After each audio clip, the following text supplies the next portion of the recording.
This week's Extra Life on F5 Live is proudly powered by Loot Crate. Whether you're a gamer, anime fan, or pop culture aficionado, Loot Crate has got a crate for you.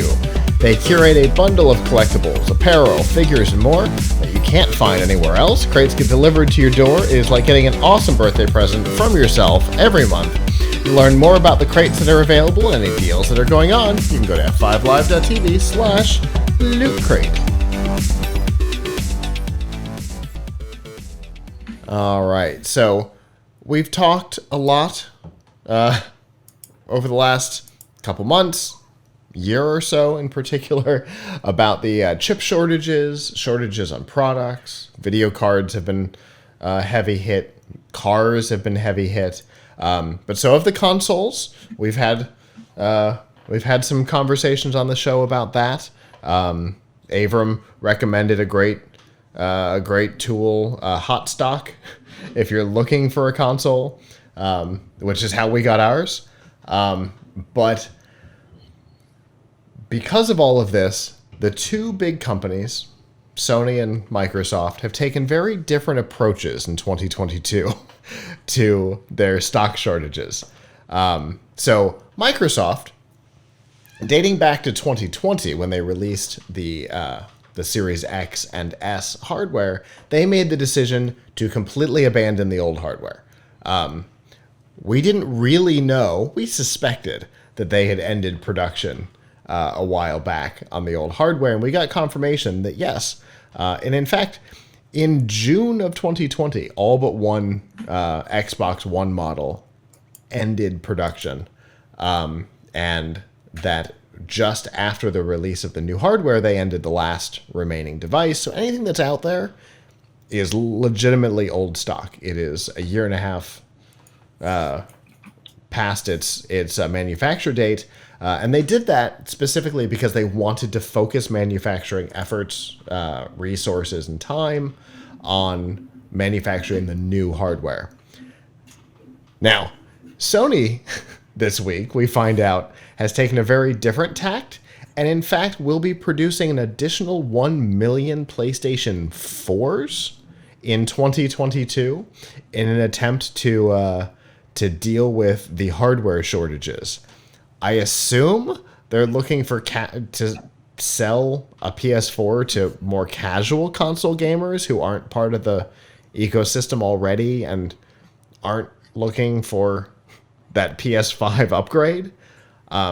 I don't know, but it sure seems to me, Avram, that if I go out right now and I were to buy a PlayStation 4 today, when developers inevitably stop releasing games for it, probably in fairly short order, I'd be pretty upset. Yeah, I guess that's what remains to be seen, is how long developers are going to continue to support it. I mean, my understanding is that PS4 games will run on PS5, right? So if you make a PS4 game and somebody, you can say that it's PS4/PS5, right? So there's some incentive for them to keep making PS4 compatible games. And I mean, there's a lot of games that don't require the added horsepower of a PS5 or an Xbox Series X. I mean, if you're playing Minecraft, granted now there's RTX and ray tracing in Minecraft, but if you're playing regular Minecraft, like you do not need a PS5. You could do that fine on a PS4. Sure. You can even do that okay on a PS3. So, if you're playing, so a lot of the games that people enjoy do not necessarily require the horsepower of the new systems. True. What really remains to be seen is how long developers keep supporting them. Obviously, there's a point at which developers stop. So nobody is making new PS3 games anymore. Nobody is making new, Xbox 360 games anymore. So there's.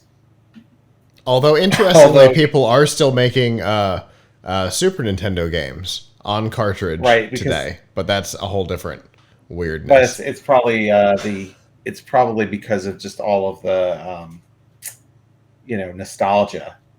But anyway, by the way, did you see 8-Bit Christmas? You got to see 8-Bit No. Christmas. Okay. Uh, it great, really fun movie on HBO Max. So, anyway, point point being, yeah, I think this is a problem, but I guess it depends on what people are willing to pay, what they're charging for it, because it might be an okay experience for some folks. I mean, $500 is a lot for a console. Yeah. So who's going to fill that niche?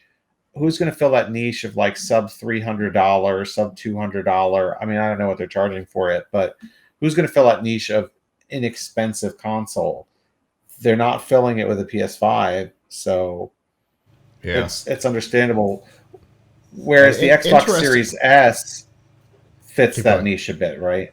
Absolutely, and that one's more easily available, just like the PS4. Because people might be wondering, well, why would they continue to produce the PS4? Aren't they still going to have hardware shortages? Well, because the PS4's chips are not Different as hardware. advanced, they're not as difficult to procure right now. From the chat, I'm being reminded that several games that were announced as PS5 exclusives, Godfall and the Miles Morales content for the Spider-Man game, they were announced as PS5 exclusives, and the developers were forced to create PS4 backward ports for it because of the hardware shortages. So it makes sense. I mean, if it's you or me and we're thinking about, oh, we want to be in the latest generation, we would say, oh, let's spend the $500. But for a lot of people, these older consoles are perfectly good. Yeah. They're perfectly good. So coincidentally, I had an Xbox One X sitting around. It's been passed around our company. Like, so I remember I was at, like, it's done a complete.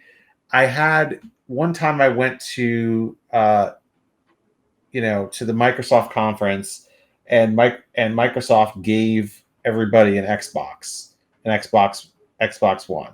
And I came back and I said, I have no use for this, and it's really not fair for me to keep it just to play with.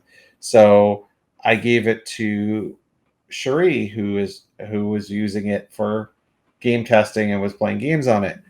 Eventually, she gave it to Andrew, who played with it for several years. Then he said to me, "Hey, I've got the new Xbox One X. I'm getting rid of this thing. Perhaps your son would like to play with it." So I got back the Xbox One that I got from Microsoft like many years ago. It was the original Xbox One, not. That was the And then that was the one from Build. right, from Build, right, and then. But I maybe used it a few times. My son just wasn't into it. He loves his Switch and he likes to play on PC. So a few weeks ago, I'm a member of a Facebook group where people give away stuff that they're no longer using. And a woman came on and said, like, I just got a new home and my kids, we have nothing for Christmas. Like, does anybody have anything? So I contacted her and we gave her a whole bunch of stuff. But one thing I gave them was like, hey, have the Xbox One. So now it's found another new home, and That's awesome. we gave it to this family. But anyway, it's thinking about it. Like, I don't feel like I gave them I could have given them that, or I could have given them my old PS3, which I'm also getting rid of, and I gave them that because it's like the graphics on that are still really pretty good. Yeah, for sure. I use my one fairly frequently. I mean, I have a Series X as well, but I do still use the one. I've got multiple locations within the office to use them. But yeah, I mean the older hardware is great. My fear, when it comes to buying a brand new one, my fear is, if you're buying it, you don't quite understand what what's happening. You know, if you're a casual gamer and you don't understand what's happening, you may not understand that it is technically end of life, right? And then at some point, and there are some big games that were already supposed to not be available to the PS4, and we're only a year in, right? And there's going to be more and more of that over time. But the PS3 to PS4 transition was almost 3 years. So there are a couple of solid good years and possibly more with all of the shortages. It's just people should be aware, right, of what's happening. Yes, you can go buy a brand new PS4. They're making 1 million additional ones, possibly not for every market, because the PlayStation 2 wasn't officially discontinued for Brazil until the PlayStation 4 came out, which I still find fascinating. But you know, if you have a PS2 game, you can't play it. It's supposedly you can play it on the original PS3, first gen. That's what I have, and I've tried it, and it didn't necessarily always work properly. So it wasn't great. You know, it was supposed to work, but it was never great. And there was an OS update at one point that kind of nerfed the feature. Right. So it is tough if you have a game that you want to play, and not all games make it to the current generation. For example, I had 2 PS2 games that I absolutely loved. Godzilla Destroy All Monsters and Godzilla, I think, Save the Earth. I had like 2 Godzilla games, which were, the graphics were great. You could fight your friends as any of the Godzilla monsters, and like, the graphics were fantastic. I love those games. That's why we got the PS2, was so that my wife and I could play that game. And like, once we upgraded to PS3, it didn't quite work. And now there's like, those games are lost to time. You can't, you can't play them. So absolutely. And I've got Microsoft's big pitch for the Xbox One was that there was going to be this huge backwards compatibility to the 360. It wasn't going to be everything, but it was going to be a lot of stuff, and they were constantly adding new things. I have 3 games, regular games, in my high profile, 2 of them, in my library that were never ported. They were never made available on the Xbox One. So I have my Xbox 360 for that. So yeah, there's definitely a place in the market for it, certainly for a period of time, and seems like Sony recognizes that, and they're going to continue producing it, which is both interesting and certainly in this transition time understandable. Hello, YouTube. Thanks for watching, and I hope you enjoyed this episode of F5 Live Refreshing Technology. If you did, please subscribe to the channel down below, and of course hit the notification bell, because we know that subscriptions don't mean much on YouTube anymore. If you've got topics that you'd like us to talk about in the future, please comment them down below. And if you'd like to not follow us on YouTube, there's lots of ways that you can follow along with our content by going to PLUGHITZLive.com/subscribe. There you'll see all of our shows and all of the ways that you can watch, listen, and follow along.